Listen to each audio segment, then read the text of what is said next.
Bonsoir et bienvenue dans votre édition locale de Marseille.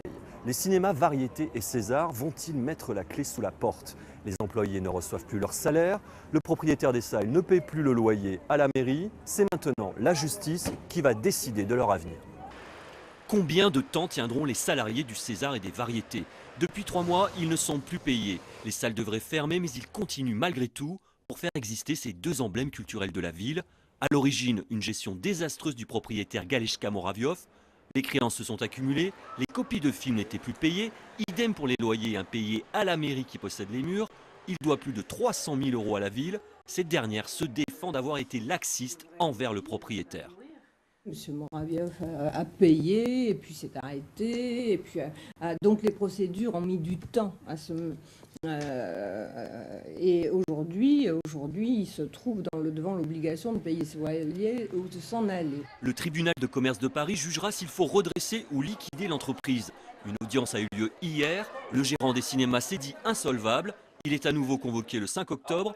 À Marseille, des élus se mobilisent en proposant des solutions.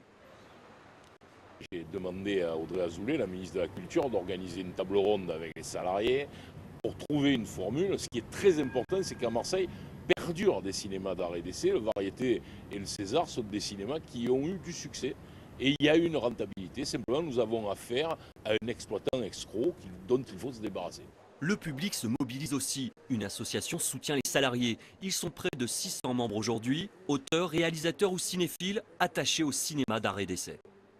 C'est un lieu d'exploitation cinématographique commerciale, mais c'est plus que ça.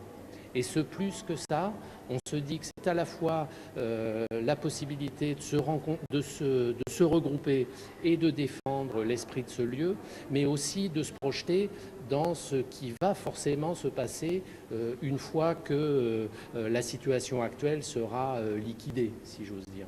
Joint par téléphone, le propriétaire Galeshka Moraviov n'a pas donné suite à notre demande d'interview. Le comité de soutien continue sa mobilisation en attendant le 5 octobre.